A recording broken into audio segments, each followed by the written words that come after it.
talk about the long body.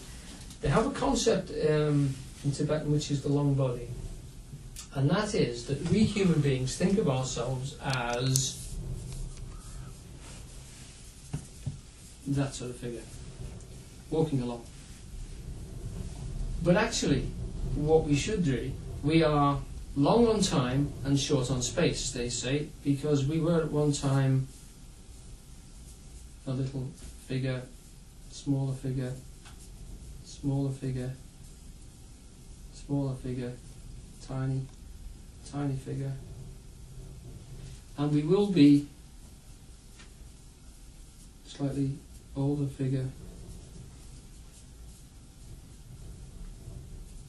slightly older figure, and then finally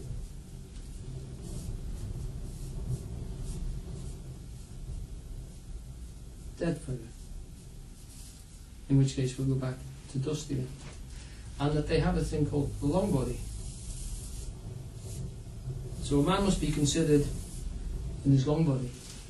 And that now thing becomes again significant, that the process is going like that. And what they're saying, this is a dimensional thing, and if you look somebody from the fourth dimensional aspect of him, you actually see the fact that he's constantly changing and developing, and then unchanging and undeveloping. And those processes are the whole being as he exists outside of time, and he's being pushed through time like that. His being is being pushed in that way, and he can direct it sometimes a bit more way that way, that, and this more this way. But the whole process is driving him through time. Now, to understand what they're actually saying, this is, we may have seen this as a sort of, I think there was an advert which showed evolution in terms of that sort of ape slowly standing up and then human beings getting drunk and walking just like the apes did. The whole concept, you have to shift it into a different realm. You have to say that to measure something, we have to measure it. First of all, we measure a line in terms of two coordinates. We measure any position in two dimensions can be related. So if you want to describe where that place was, you could measure it in terms of that coordinate and that coordinate. In three dimensions, you've got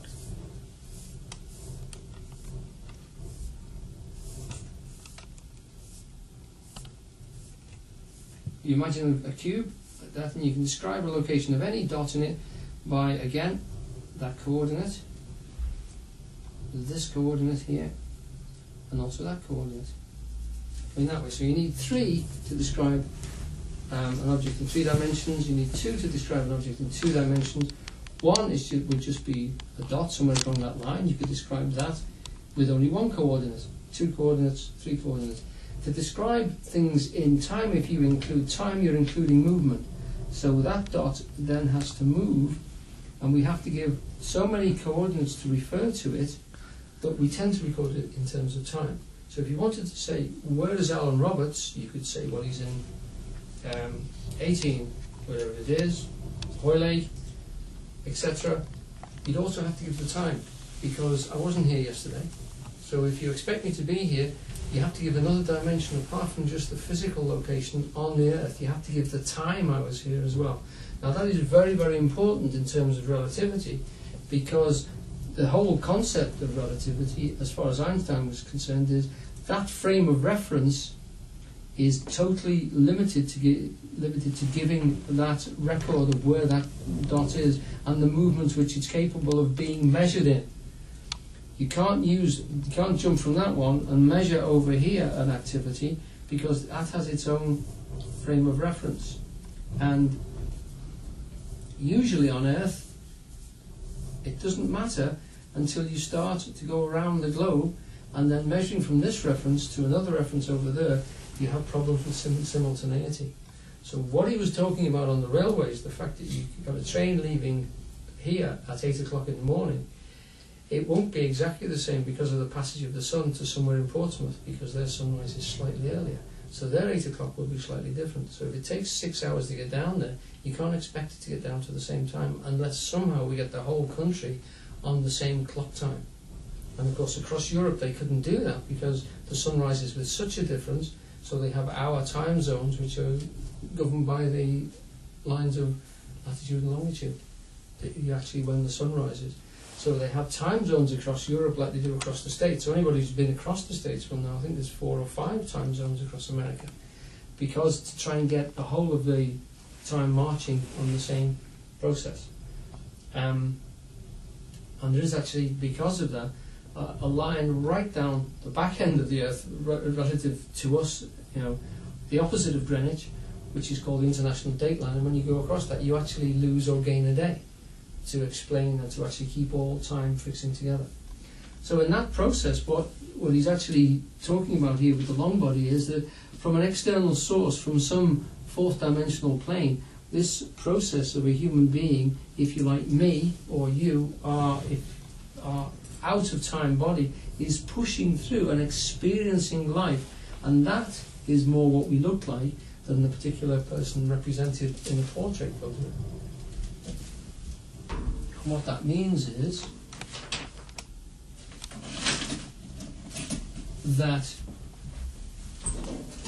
someone like me has to be considered like that, literally, like that, like that, and like that. Now there's a quite distinct difference about that, but there is also a similarity. So there's linkages. There are lines which we all recognise in ourselves, right the way through back to childhood, and which presumably will be projected into the future as well. But there's also tremendous differences. And there's an awful lot of recognition of change which is going on inside those processes, which are logical and can be analysed backwards and projected into the future, etc. But there are a lot of things there which you could not have predicted as well, things which you force through. But they'll still be causal, won't they, Alan? I mean, one of the things about looking at photographs of yourself in the past and to now is you can trace. It doesn't say anything about time being, the now being a little bit fuzzy. Do you see what I mean? It rather, I think it confirms your, if you like, your common sense view of time. In that, that was me then, definitely, and this is me now, definitely, and all the bits in between, although I've changed, actually reinforce the fact that time has gone by as it normally does. That's the way it seems to be. Yeah. Well, I would say that's a limited view, because if you look back and you put yourself back there and study, say, yourself at a particular period of your own history, I think you will be quite surprised at, if you did actually keep, for instance, a diary or any sort of journal for a period of time, and you look back into it and see what you were actually up to and the processes that were going through your head, I think you would be quite surprised at the character that was expressed there. Oh yes, I think you tell quite definitely when you go back.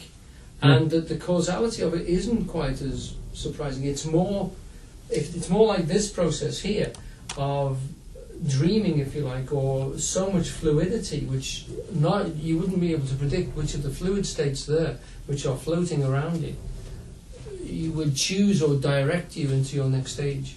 Yes, but I meant rather that if you looked at yourself in the past, you can be surprised at where you've come to. Yeah. But I wouldn't say there was a sense of, I would say there was a sense of, well, who'd have thought then that we'd be here now? Yeah. Well, like having grandchildren, isn't it? Yeah. You go, God, there was 2 of us, now they're everywhere.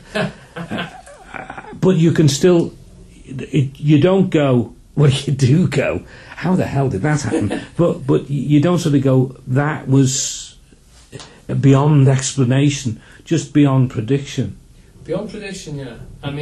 And I would say that maybe that's because, in a sense, and he says this is what you have to watch when you start to look at your dreams, is because the past, you have this shut out that you should be able to understand the past, and you shouldn't be able to be in contact with the future.